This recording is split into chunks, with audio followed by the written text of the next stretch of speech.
Welcome back to Lobby Concessionals, the movie podcast where nobody's right and everybody's wrong. I'm Parker, and that's Brendan. This is our third episode. If you like what we're putting out, make sure to like and subscribe, follow along, let us know what you're thinking, how you're feeling, and what's going on. Today we're going to be taking a look at some of the MCU films and the MCU as a wider thing. I'm a big fan. Brendan, you are so-so? You know what? Like, I should be a fan, and I am a fan. I'm not as big as fan. Sure. Okay, fair enough. It might be worth mentioning that you have read, first of all, quantity-wise, far more comics than I have. And then on top of that, I think have just been, have followed comics for far longer and a greater proportion of your life. Is that fair? Yeah. I think I'm just coming up on 30 years reading comics. Yeah. And so, like, I have always liked superheroes, and I've always liked the idea of comics.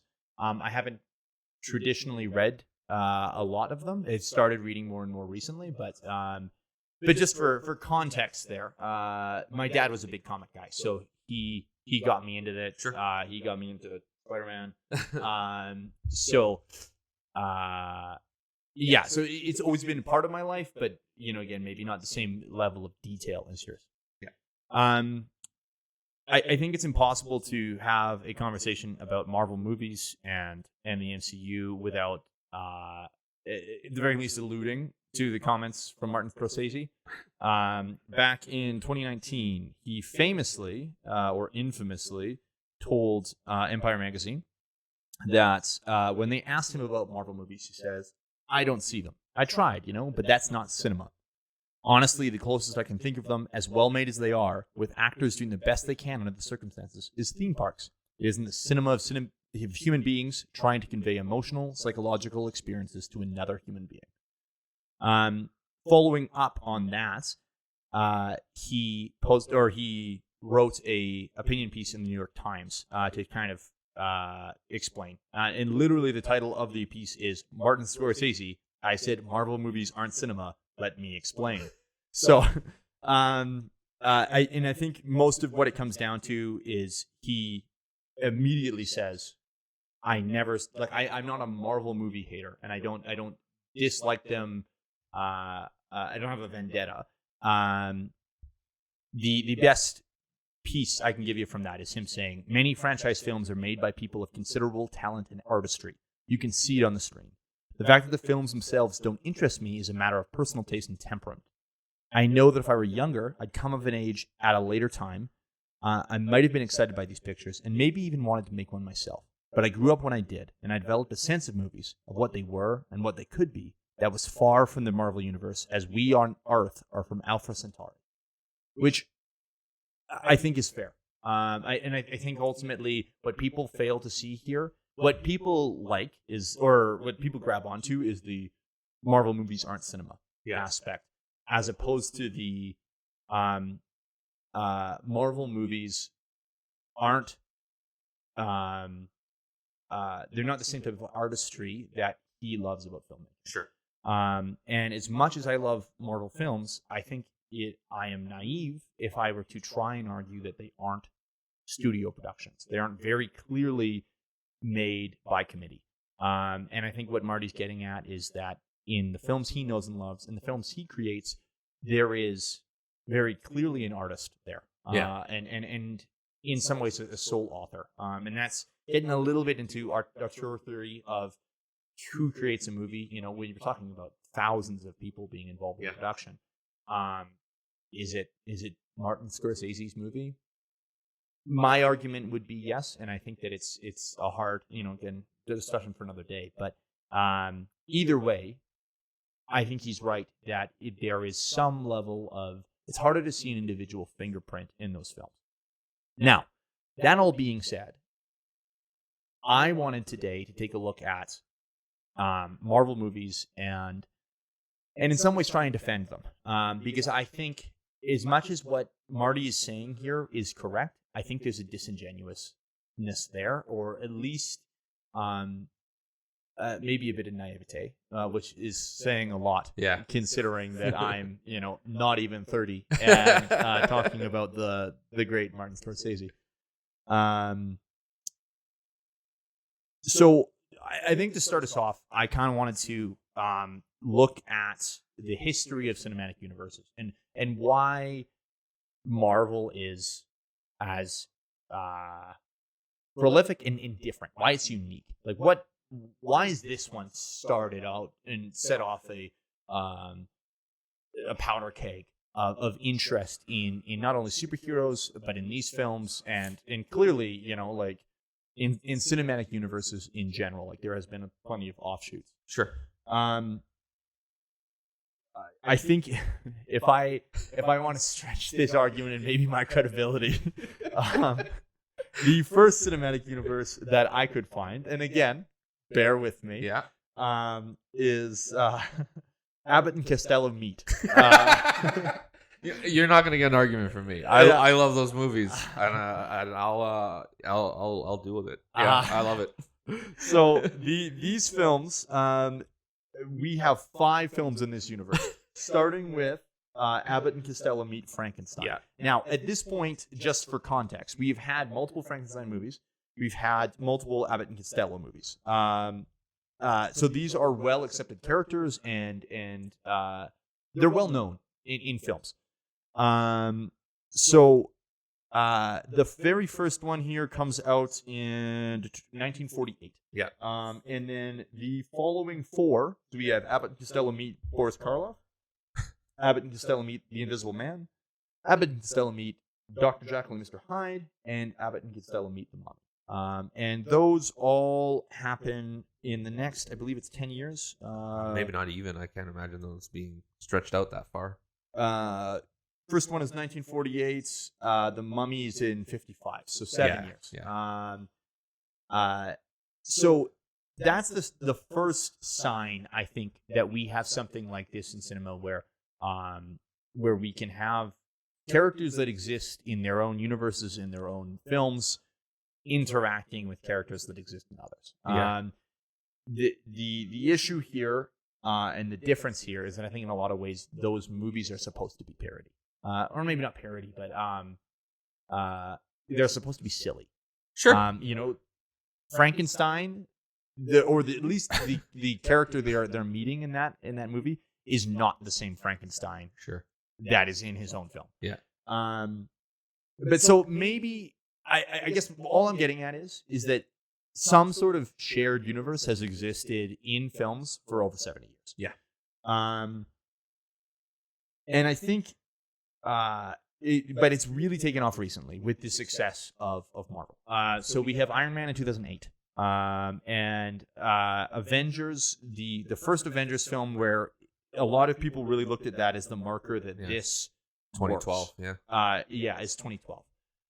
So using those two dates as touch points, the cinematic universes I could find that are worth noting, I think first and foremost is the DCEU.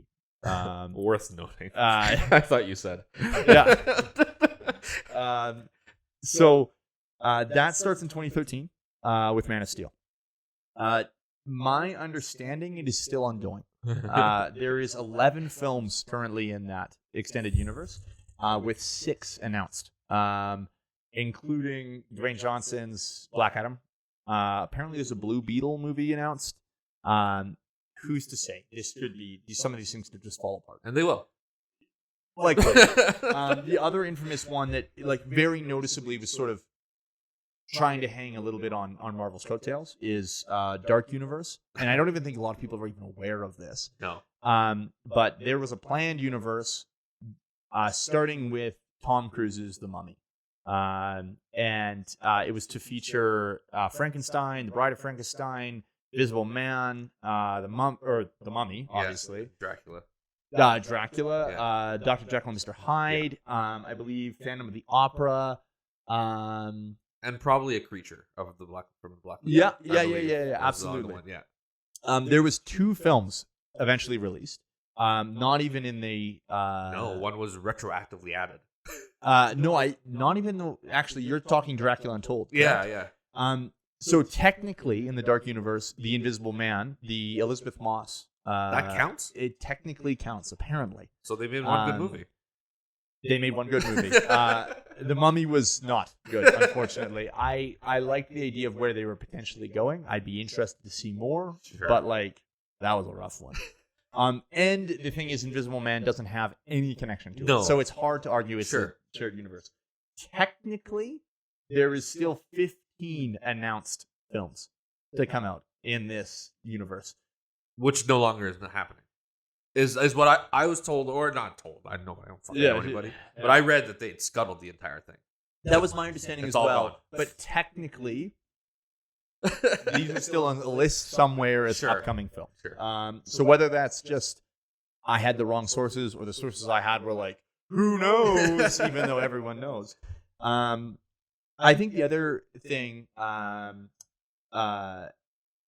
if we're sorry, those two, DCEU and the Dark Universe, are the two I think that are the most egregious in terms of very noticeably shared universe, right? Like they're very noticeably characters that are existing and talking and communicating with each other and doing things that have consequences for each other. There's also other movies like X-Men. What do you think?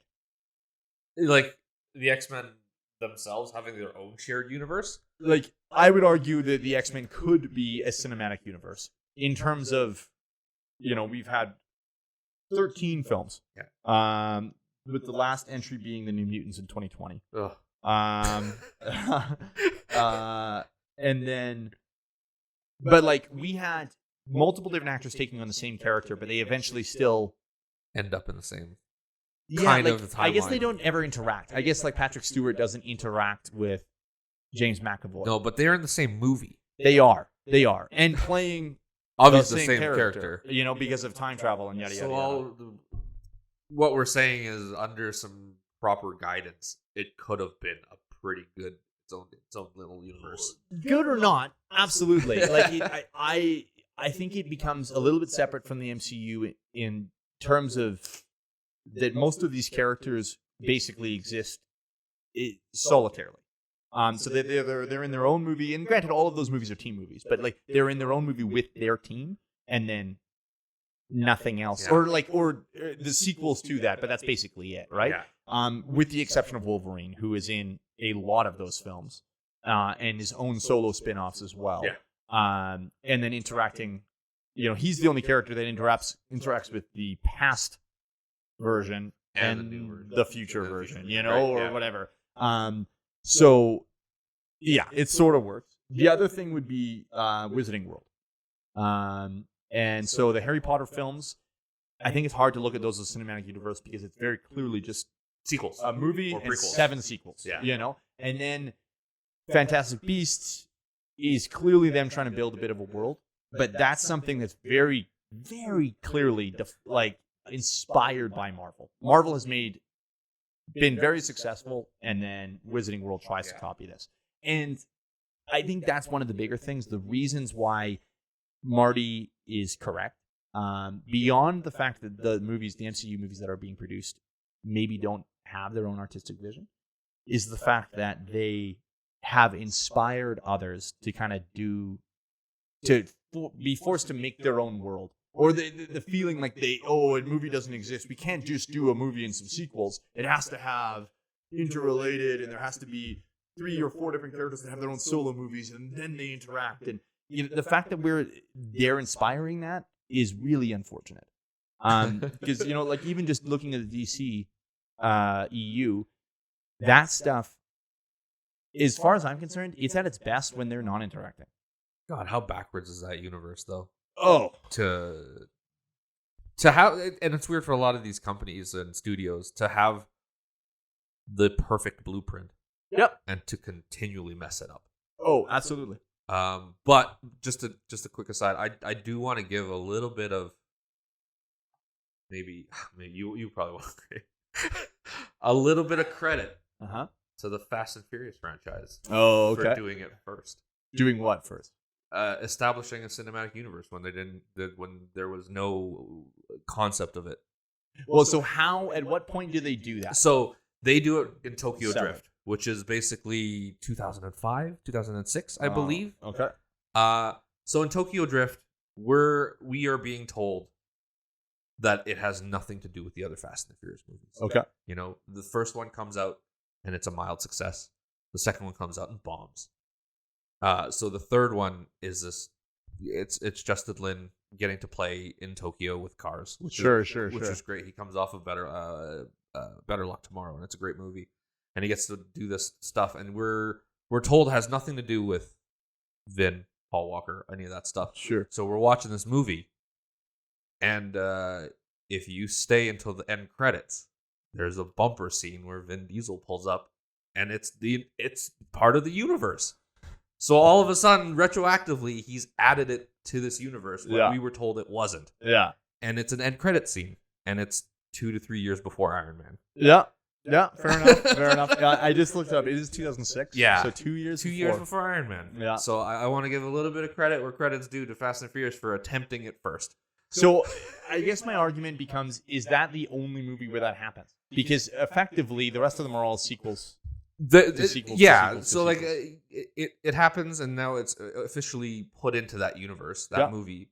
But it's even then, it's a little bit weird because now with the success of Tokyo Drift, I guess you could call it a success.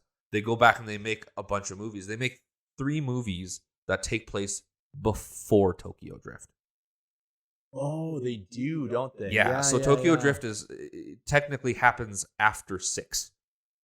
Or between 6 and 7. Right. So and then they also do a bunch of bumper scenes, but by the time you get to that, the Marvel universe is established, and now everybody's doing bumper scenes. Yeah, correct. I think even by Fast and Furious, which is actually number 4, which probably comes out the same year as Iron Man.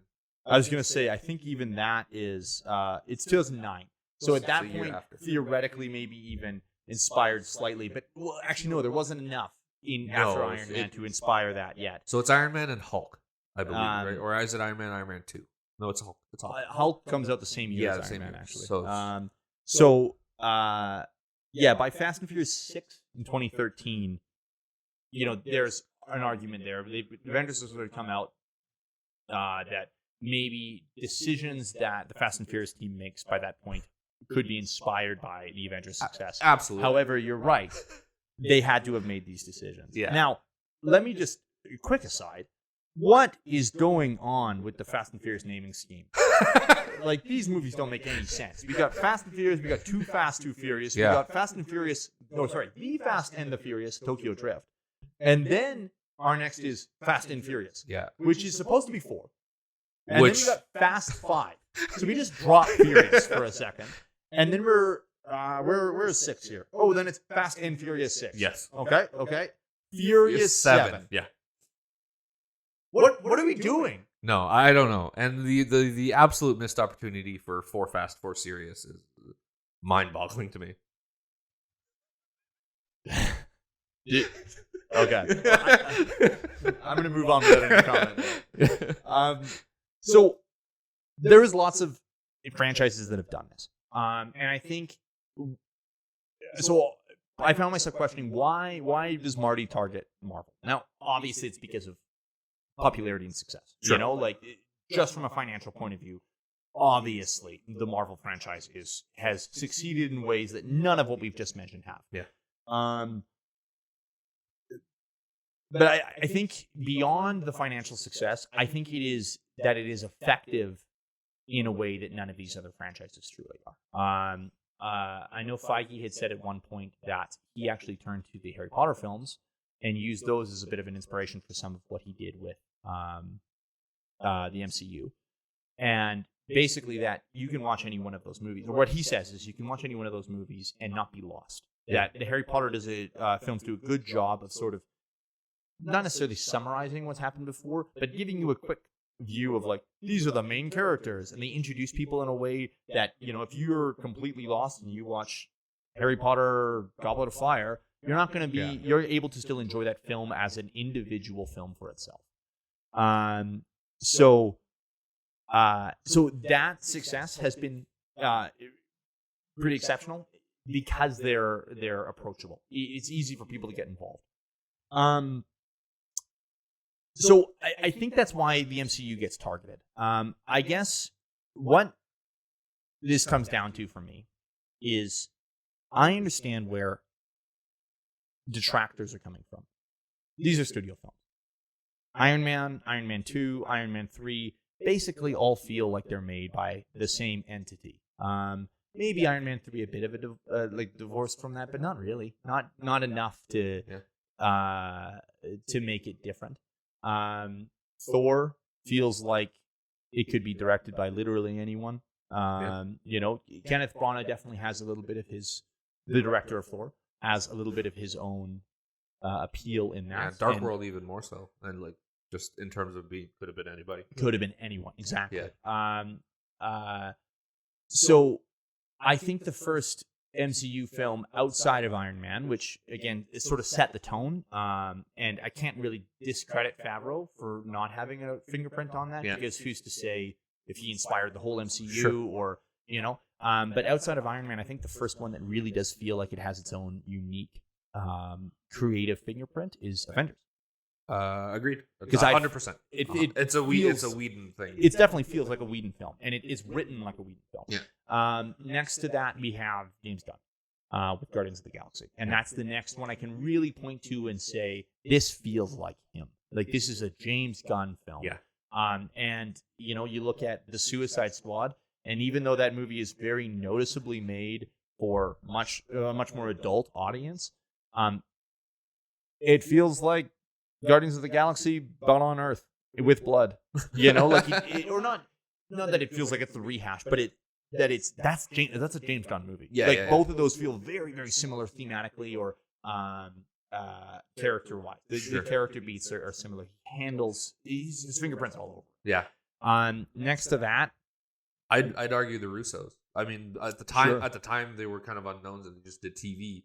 But looking through the catalog now after all this time, and Winter Soldier is definitely a Russo. I would agree. Yeah. I would agree. And I think the quality of that film in some ways speaks for itself, but beyond that, it shows that their fingerprints are on that because that film is amazing. Yes. I think some of the best Marvel movies are the ones where their creatives have been involved enough to put their fingerprints on it. Yeah. So my argument is that not every single one of these MCU movies falls to this trap of this is different, this is the same. However, we've had 24, even more than that. More than that. That's like 26. 26 MCU films. And I would say 20 of them, maybe a little less, feel like they're studio made. They feel like they're the same. So that all being said, I feel like I'm kind of dunking on Marvel a little bit. I think the big thing that they provide, the thing that people don't give Marvel credit enough for, especially during the pandemic or after the pandemic, is sort of saving movie theaters. Sure.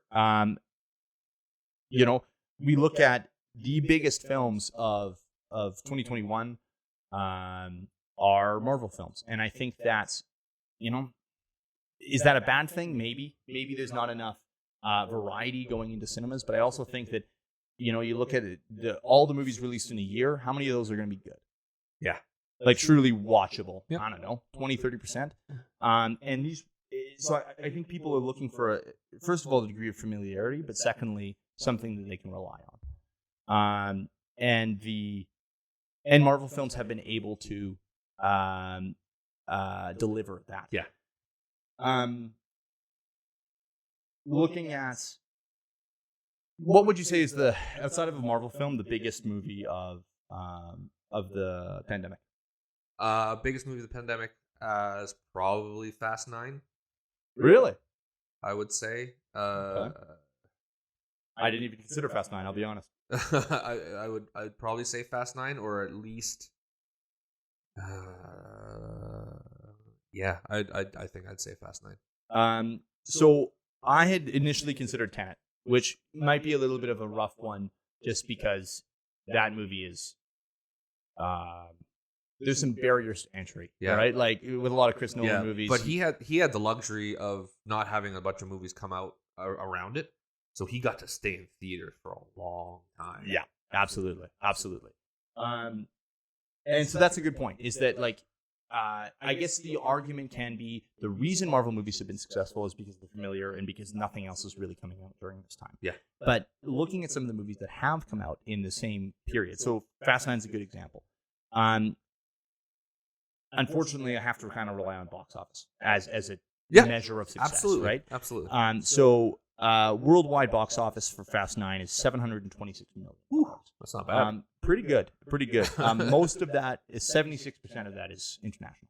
Makes sense. Yeah, absolutely. Those movies have always done really well.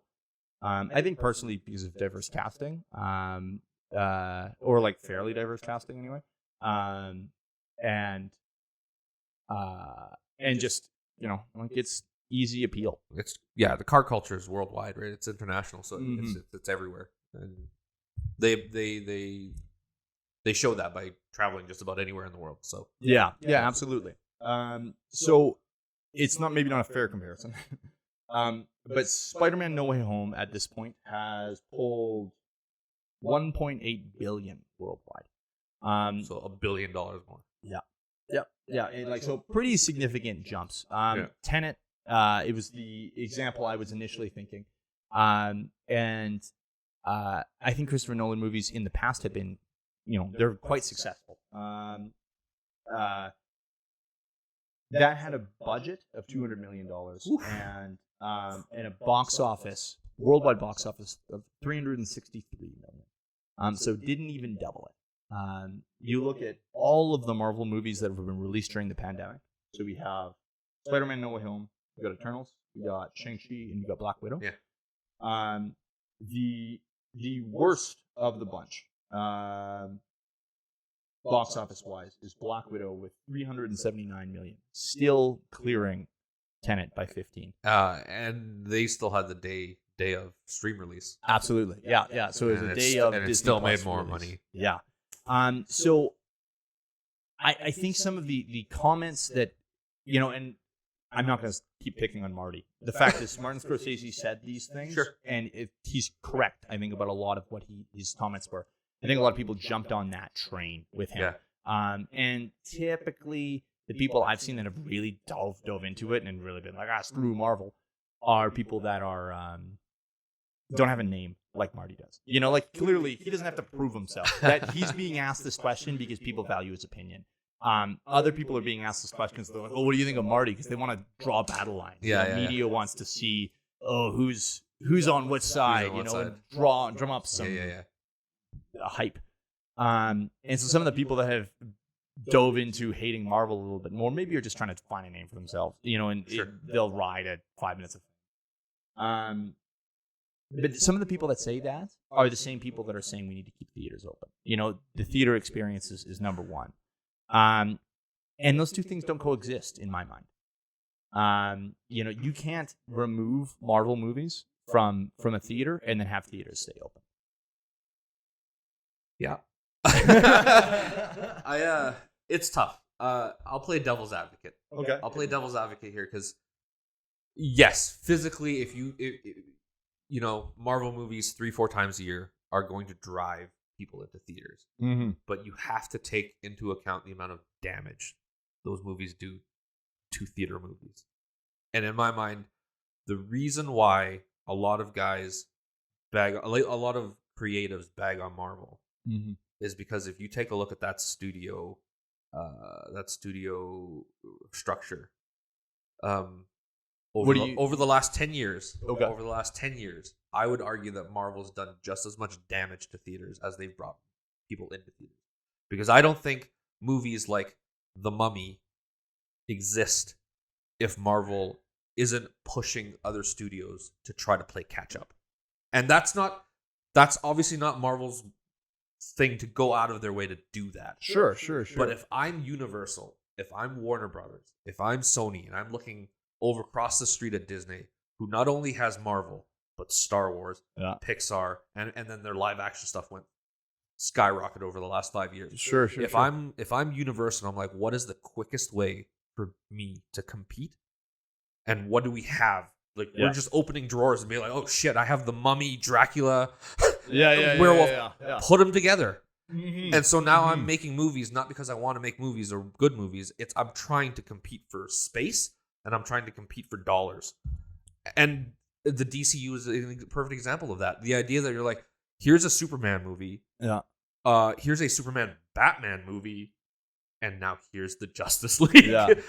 It's a race. It's not about quality or anything like that. It's these studios feeling like their backs up against the wall because their retail space, their floor space is gone. Sure.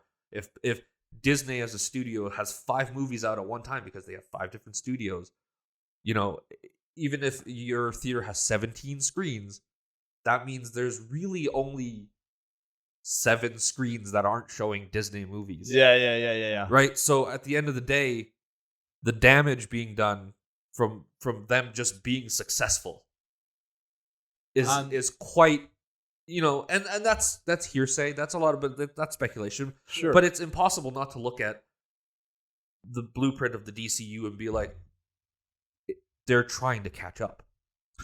Yeah, and that's fair. I think my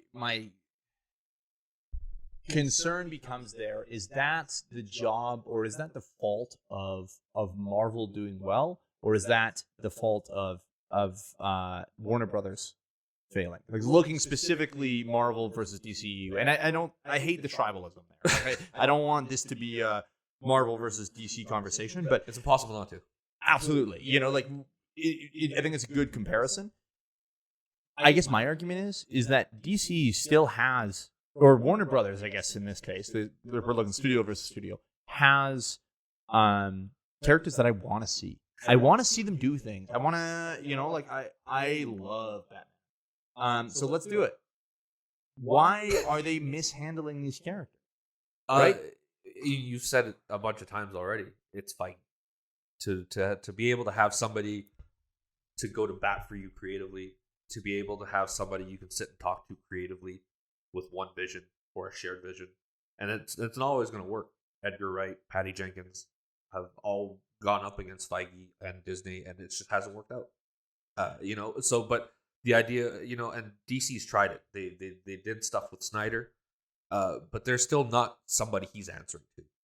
Absolutely. And there's not somebody else, like Snyder and Patty Jenkins aren't chilling out and talking about what the grand scheme of that, how she fits into that universe is. Sure. Or at least it doesn't feel like it, because the Wonder Woman I saw in Patty Jenkins' first Wonder Woman movie is nowhere near the Wonder Woman I'm seeing in Justice League. Yeah. Or in the second. But that's a Patty Jenkins. That's a different problem. Yeah. So again, it doesn't feel like, and I know they've tried to put people in like David Goyer, Jeff Johns, but the idea, you go back to that Joss Whedon stuff with DC, how the studios are unaware of this is happening. Things are happening on set, and I just couldn't imagine that happening on a Marvel set with Feige in charge. So just to be clear, though, you're referring to the abuse allegations on the set of Justice League? Yeah. And so you don't think that could happen? It's not that I don't think it could happen, but I feel like I think more people would be made aware. Feige, again, it's such an open thing for him, communication wise with his creatives and whatnot. And I don't know for sure. I just don't. But you don't talk about a Marvel movie without Feige being involved. And absolutely, you definitely hear tons of talk about DC movies where there's not a central figure. Yeah, absolutely. Like, so Feige is definitely the creative head, or I don't even know if he's the creative head. His title is, I believe, he is head of Marvel Studios. Yeah, Marvel now, because I think he's also the head of publishing now too. Really? I think that his new job gives him that title as well. President of Marvel Studios. And the Wikipedia just lists him as the primary producer of the Marvel Cinematic Universe franchise, which he is, obviously. Yeah. And for all of the hubbub we got about the Snyder Cut, the idea that the idea that anybody or people had to fight for a Snyder Cut is ridiculous, because you 27, 26 movies in, and it's not like we've ever heard like release the Taika cut. Yeah. It's a singular vision. Like it's with the creative, like with working hand in hand with your director to put out the best product possible. And it like, I get it. There was a tragedy and there was a whole bunch of other stuff going on with the Snyder stuff. Totally. But the idea now we're looking getting what's the Suicide Squad guy? James Gunn? No, the first one. They're releasing David Ayers. Ayers. Like, release the Ayers cut. Why? Why is there a movie out there that somebody made that's different from what the studio wanted, different from what the director wanted? So I think that's a problem with studio films in general. And you mentioned, you paid lip service to this already, but Edgar Wright famously was attached and wrote the script for Ant-Man. With Paul Rudd. And I can't remember specifically, but I believe they had actually done some filming already, and they ended up cutting them. And so Marvel Studios and Edgar Wright parted ways over, the classic creative differences. Sure. My understanding was, and this could be rumor and hearsay, so don't quote me. But my understanding was that Edgar Wright effectively wanted Ant-Man to exist on his own and didn't want him to be tied into the Avengers at all, which frankly is hilarious. That, like, I love Edgar Wright, but come on, man, like, what were you thinking? So anyway, I feel like there could be a version of Ant-Man that exists out there, or that is in partial existence, that is the Edgar Wright cut. That is his way of doing that film. But ultimately, at the end of the day, I don't even know if I want to see it. And partially that's because I'm not interested in seeing an Ant-Man that's not involved with the rest of the Avengers. But I think the bigger side of it is that I was happy with the movie that came out. Was it an Edgar Wright movie? No. Like, and I, again, love everything that guy's put out. So, would I love to see a true Edgar Wright MCU movie? Absolutely. Yeah. But clearly he doesn't want to make that. No. So I was perfectly happy with what we got. Yeah. And I still feel like there's plenty of Edgar Wright's fingerprints, at least in some of that writing. That script still does feel like it's got the punchiness of his style.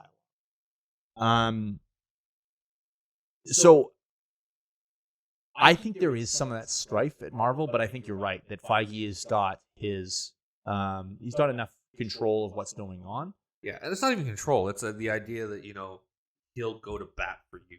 Mm-hmm. And DC doesn't have a guy like that. Sure. Right? Again, if the Whedon stuff, like the idea that these actors have to slowly come out and stand up for each other, as opposed to one person being like, going to the studio and be like, no, we're doing it this way, or I'm walking. Mm-hmm. Which I think he's been rumored to do like once or twice now. Wow. Yeah. And I don't know for what reasons or whatnot, but it's always rumors and it's always something. Yeah, absolutely. But the idea that Feige will go and, wants to fight for a Black Widow movie 4 years before it came out. Yeah. Will fight for the direction of a Taika or whatever like that, even though it doesn't fit to what a perceived studio idea is for those movies. Taika is a great example. Taika Waititi, the director of Thor Ragnarok, he comes in after 2 Thor movies have been made, and completely changes the direction of that character. Now, granted, I think it was pretty clear that Marvel didn't know entirely what they were doing with him. In both Avengers movies, Thor kind of you get a little bit more of a comedic side from him. Not that there's no comedy in his first 2 solo albums, but he definitely has to be a leading man a little bit more. While in those Avengers films, they get a chance to kind of be comedic, and I think there was a little bit of identity crisis with that character and what they were doing with him. But Taika comes in and says, "I want to make this," and it the movie we get is completely divorced from where that character seemed to be going, and it set him entirely on a new path, and it's a good path. And I think you're totally right. There is no way that would traditionally happen. Like that's not a studio decision. Like ultimately, sure it is, and like it is. I think it is in the sense that they kind of just wanted to let it go. Like I think, I know it's weird. Like a lot of Marvel history is this way, where a character kind of runs its course. So as a last hurrah, they kind of just let a creative person walk in and be like, yeah, just do whatever you want with it. We don't really care anymore. I think Hemsworth was at the end of his contract or close to. Sure. I think everybody was running out at the same time. So, here, do whatever you want with him. He's done. Yeah. That was the reason why Fantastic Four #1 was a thing. They were just like, I think Stan and Jack were kind of at their wits' end with Marvel, and they were just like, we're just gonna make comics, and if you put them out, you put them out. Sure. That's why we got the X-Men we have now, because the first original 5 kind of were running through reprints, and in 1975 they were just like, you want to do something with them, and they did, and now we have the X-Men. Yeah. So it feels like that a little bit. So it's not that the studio isn't involved, but it just feels like they're just like, well, we got to do something. Yeah. So yeah, fair enough. Okay.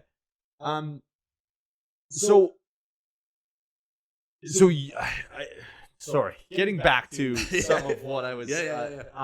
You would argue that their impact hasn't been to save movie theaters. You would argue that they've done damage. I'd argue that they've done in equally amounts. Like they've done enough to keep people in theaters, but I think they've done enough damage to flood the market with really bad movies. Not them. They don't flood. They're pushing a pace that is not. And when I speak of them, I don't even know if it's Marvel anymore. I am speaking about Disney as a whole. Sure. Right. Okay. Because now we're talking like a Star Wars movie year, 4 Marvel movies, 1 or 2 live action movies, a Pixar and an animated. So now we're talking about one big Disney release a month. Yeah. Yeah. At least just about. Yeah. And that's probably not even counting Disney Plus. That's not counting Disney Plus. That's not the shows and all that stuff. So they're just flooding the market with content, whether it's good content or not. But it is what you said. It's reliable content. Yep. It's franchise that people are safe with, even if Star Wars is a different episode for sure. But it's definitely, again, as a movie studio looking to be like, oh, so I have a spot. I have a 2-week spot in March. I could release my film. Mm-hmm. And it has to. And that's your whole year. And that's the whole year. Yeah. I have a 2-week spot in March, and it has to be worthwhile. And I don't know what that is anymore. So sure. let's just make a 5th Jurassic Park movie. And it's also not that. Like, you look at who's in these movies, right? Chris Pratt in Jurassic Park is a direct result of him being in the Marvel movies. Oh, he's just Star-Lord but with Raptors. Yeah. And so it's plug and play for a lot of these studios. Totally. Be like, oh, here's a franchise that we can make some money off of, and here's a bankable star. Yeah. So as much as they put asses in seats for 12 months of the year and make hand over fist money, it just feels like they're squeezing out not smaller movies. I think independent movies is a different thing. Sure. Completely. But they are squeezing out big budget movies. Well, and I, to your point, I think smaller movies is a different thing. I think the beauty of Disney kind of swamping the market a bit is that I think it forces studios like Netflix and Amazon that are using streaming services to bet on smaller guys. Absolutely. And I honestly think that we are getting more options in terms of smaller, potentially riskier flicks on streaming services because there's no place for them in a theater. And frankly, Netflix can't put out a Marvel movie. They can't. Like they don't have the IP. They don't have the characters. They probably have the money. But ultimately, the big hits you're seeing from Netflix aren't competing with Marvel movies. Yeah. They're not. They didn't make their own superhero. There's definitely big budget stuff they do. Red Notice is a huge thing for them. But they did just sign a giant comic book deal with Mark Miller. Okay. But even that isn't the same. But for it context, Mark Miller, creator of Kick-Ass, Kingsman, yeah, more adult fare than most of the Avengers stuff we're seeing. yeah, correct? but it does have a sense of grasping at straws a little bit Mm. to do it this late and to be like, we'll just sign anybody that'll sign with us. You know, so and maybe that's just coming from me. If people are excited about things like The Boys or Invincible on Yep. Amazon, but there is a trickle down effect. Yep. People are looking for just about anything to adapt. Yeah, fair. So leaving the saving movie theaters Sure. aside, because I think you're right that there is, outside of the initial, like, or outside of the pure base financials of it, there is ripples that or waves really that the MCU has created that forces studios and has pushed studios to make particular decisions. And that's not always been good for the industry. Yeah. I do think though, and I think I'm actually setting you up for a good counterpoint here, but I do think Marvel has the benefit of bringing indie creatives and indie directors to the forefront. So I've got 5 examples right away. Yeah. Taika Waititi, who's known for Thor Ragnarok. Yeah. Or sorry, for the MCU is Thor Ragnarok. John Watts, who did the Spider-Man trilogy. James Gunn, who did both Guardians of the Galaxies and the upcoming Guardians of the Galaxy 3. Anthony and Joe Russo, who did, like you said, Arrested Development and Community. They were doing those episodes of TV, and then they did the Captain America 2 and 3, and Infinity War and Endgame. And then Ryan Coogler, who did Black Panther. And I think that these people, in some cases, we're known for something, but in a lot of cases, we're indie darlings and have now been put into a position where it's like, okay, we're not going to give you, was Ryan Coogler able to make the Fruitvale Station of the MCU? Maybe. I would say Black Panther is the closest we're going to get to a. There's more Creed than Fruitvale Station. Sure, Creed's a good example. Yeah. I think the Black Panther is probably the closest we're going to get to Marvel truly winning an industry award. An Oscar in particular. But would Coogler have been given the same opportunities if his name wasn't launched in the stratosphere with Marvel? Or Taika, I think, is the perfect example. Taika Waititi. Do we have Jojo Rabbit if we don't have Taika doing Thor Ragnarok? I would argue no. That's fair. And that's a really good argument. I know Taika's creative process is like years. Oh yeah, yeah, years. So I don't know. Obviously, he said that he usually writes something, puts it away for like a year, 2 years, and then opens it up and rewrites it from scratch. Oh, and I'm sure he had JoJo written. Yeah. But was it going to get made? Yeah. Fair enough. I mean, he had a lot of indie buzz for sure. And you're more right than wrong. Nailed it. In the whole grand scheme of it, right? But again, the stuff that they get to do and the people that they affect are the only positives. Because for every James Gunn that you get in the Marvel universe, you get Mark Webb outside the Marvel universe. Sure. You get for context, Mark Webb was, at least as far as I was concerned, known for 500 Days of Summer, and then went on to do The Amazing Spider-Man 1 and 2. Yeah. And 2 was obviously a bit of a disaster. Yeah. And then the other one I always go to is Duncan Jones. Who did Moon and Source Code. Right. Yeah. And both great movies. Both great movie, and then Warcraft. Yeah. And now I think he's got a new move coming out. So. I should hope so. But it's stuff like that where other studios again jump the gun, try to replicate a formula that's working. Yeah. And completely destroy Yeah. Yeah. And that's a great point. I think that it's hard because I look at that and go, is that Marvel's problem? Absolutely, it might be Marvel's fault. But like, what else? What's the alternative? Like, and it's not their fault for being successful. yeah, totally, Absolutely not, right? And there's other times where you get guys get lucky. I always look at Matthew Vaughn.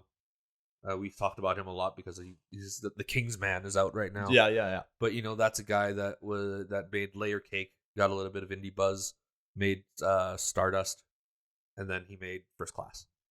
Right. But basically, then he's just made Kingsman movies, and whether he's playing it safe or whether he's enjoying himself overly too much, or maybe does he feel like he's got to ride it while it's hot, and he's successful, and he's one of the lucky ones? Because I can't name a lot of other guys that have that kind of success streak, whether those movies are good or not. To be an indie guy and to come over and direct AAA movies to the success that he's had. Yeah. There's not that many of them. Well, and Kick-Ass was in the middle of there too. Oh, so that's right. I would argue the first 5 movies that guy puts out are incredible. So we got Layer Cake, Stardust, Kick-Ass, X-Men First Class, and Kingsman: The Secret Service. Yeah. The second Kingsman, I enjoyed it. Sure. Sure. It's definitely not as well critically received. So, but either way, I see what you're saying for sure, and I think there's an argument there.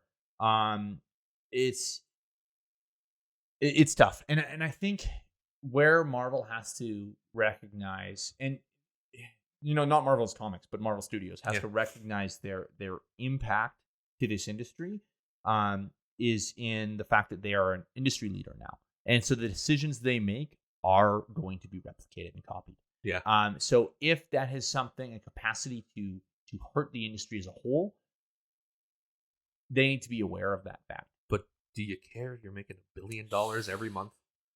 Like, I don't know. I probably wouldn't. Like it's $1 billion.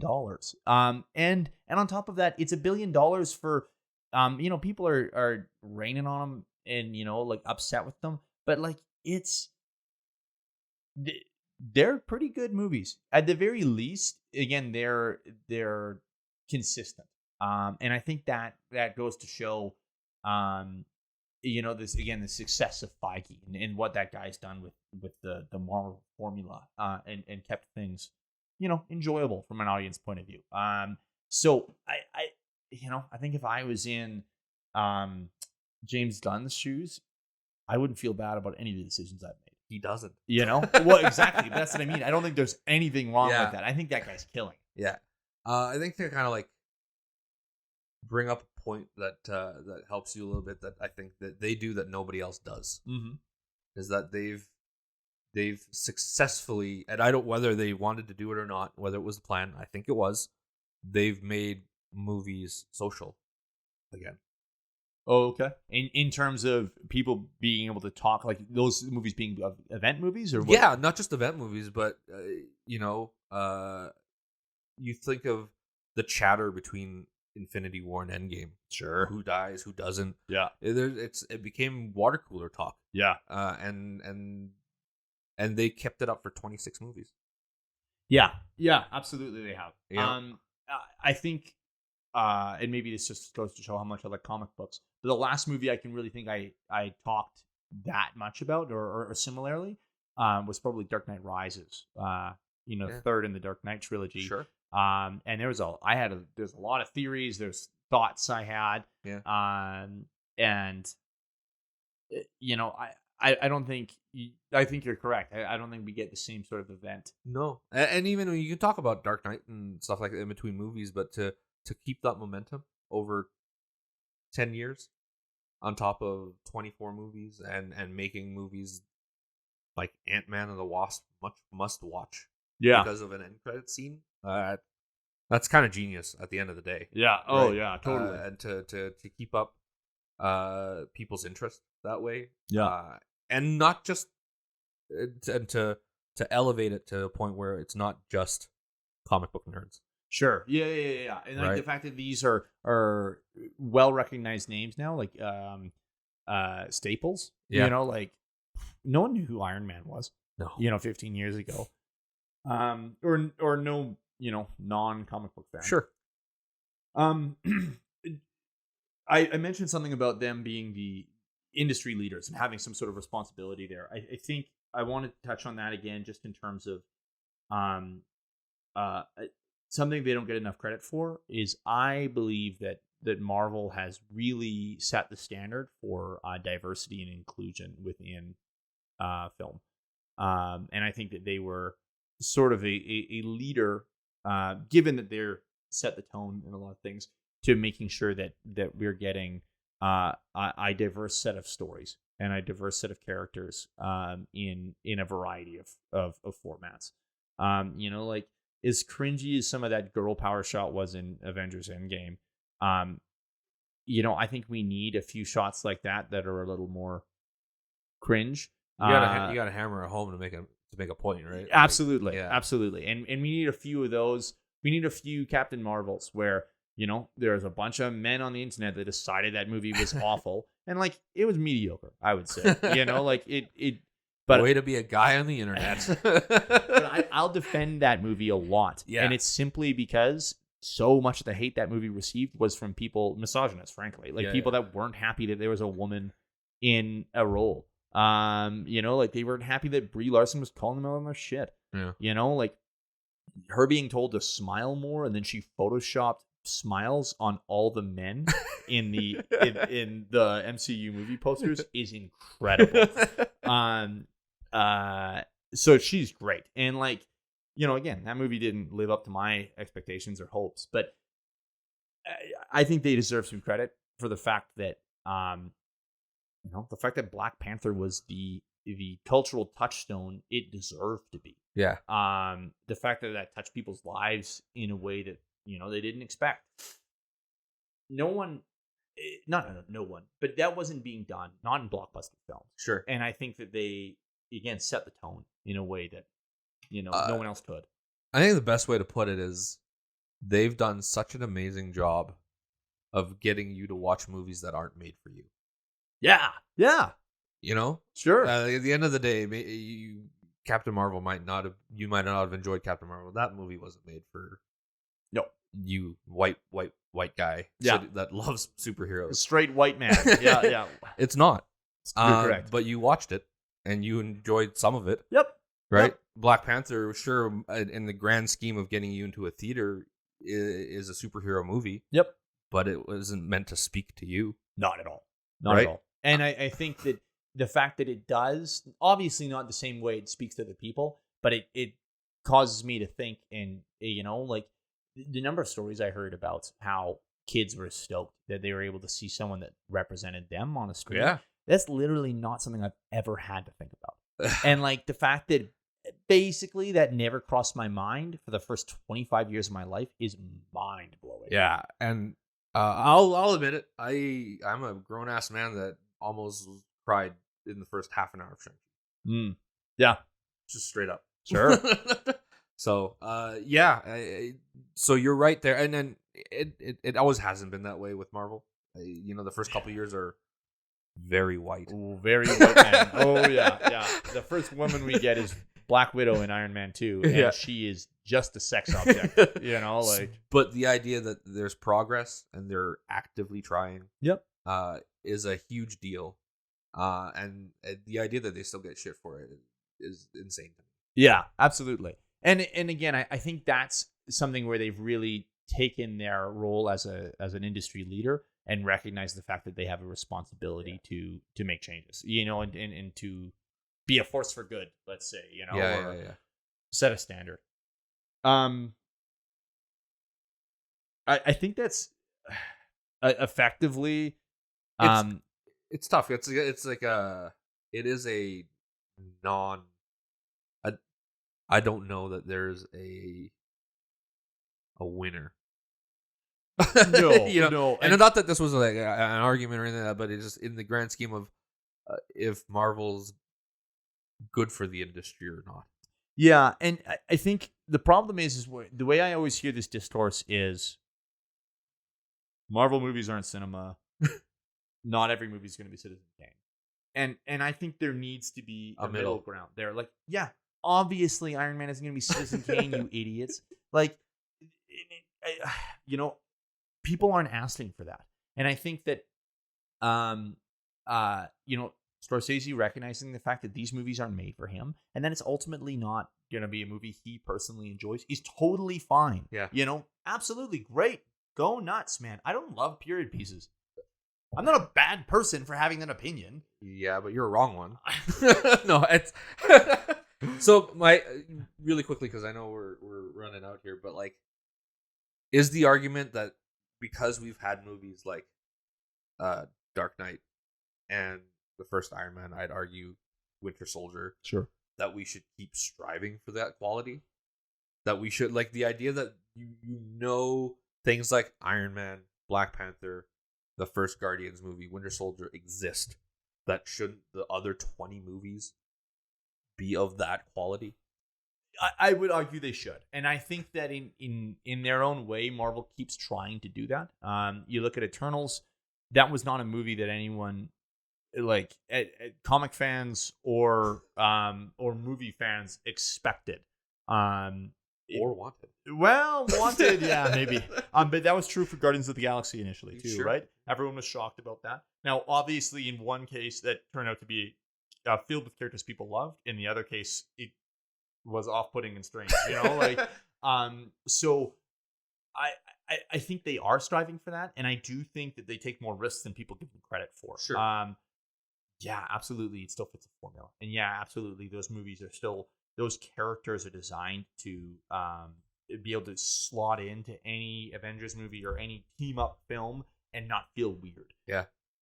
But I do think the fact that they rely on maybe, fairly untested directors, they have fairly regularly hired, pretty unknown people, especially in the first few films there, or people that weren't, like RDJ is a perfect example of someone that was blacklisted by the industry, and so they went against that blacklist because they believed this was a good cast. Chris Pratt, as much as love him or hate him, James Gunn said this is Star-Lord, and he's correct. Yeah. He nailed the casting is perfect, and Chris Pratt, frankly, is heavier than most of the male, like the buff guys in Marvel. Yeah. And they decided that was okay. And as a studio, like, he lost a bunch of weight, but definitely still has a few pounds. He's not as beefy as most of the people in that universe. And I think that's still a bit of a going out on a limb. It's a bit of a risk, Yeah. But you're right. The fact that we have, effectively probably 15 of those movies that I can't even really tell which one's better or which one's worse, because they all sort of it's kind of blend into the one little it's thing just in the middle. Pudding. Yeah, pudding of Marvel movies. And then you got a few that are like, oh yeah, this one really stands out. Yeah. And then you have Iron Man 3. Iron Man 3 gets so much hate from you, and it's undeserved. Undeserved. Yeah. I think you're right. I think there's a level they should strive for, and I think they do. The fact that they don't hit that is probably part of the reason for some of the hate. But I honestly believe that if they did hit Winter Soldier, Original Iron Man, Guardians of the Galaxy 1 levels every time, they'd still get this hate. Yeah. I guess better or worse, we're going to find out pretty quick here how different things are going to be. Yeah, absolutely. I think the fact that they're not doing big team up movies, or they're not planning to do, a giant Avengers movie like they did, is smart. And it shows to me that they're still interested in maybe not innovating, but like doing different things. Sure. They're not a one trick pony. We'll see. Yeah. But yeah, let us know if you think we nailed it, if you think we're right, if you think we're wrong, if you hate Martin Scorsese. Don't talk to me if you do. Yeah. Come at me with your really bad DC opinions, though. Yeah, absolutely. Let's hear from the Snyder Bros. Yeah, and we'll see you later in the week.